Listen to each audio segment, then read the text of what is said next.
En 1939, un choc mondial. L'Allemagne envahit la Pologne le 1er septembre, un acte d'agression qui déclenche une réaction en chaîne.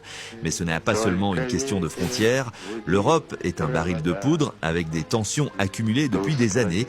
Les traités de paix de la Première Guerre mondiale ont laissé des cicatrices profondes et l'Allemagne sous Hitler en profite pour étendre son territoire.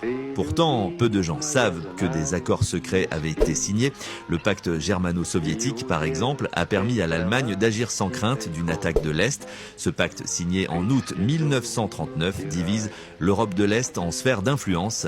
L'URSS et l'Allemagne s'engagent à ne pas s'attaquer mutuellement, ce qui donne à Hitler le feu vert pour lancer son offensive. Dès l'invasion de la Pologne, la France et le Royaume-Uni déclarent la guerre à l'Allemagne. Mais ce qui est surprenant, c'est que malgré cette déclaration, il faudra des mois avant que les hostilités directes commencent réellement. Cette drôle de guerre, marquée par une attente tendue, ne fait qu'augmenter l'incertitude et le chaos.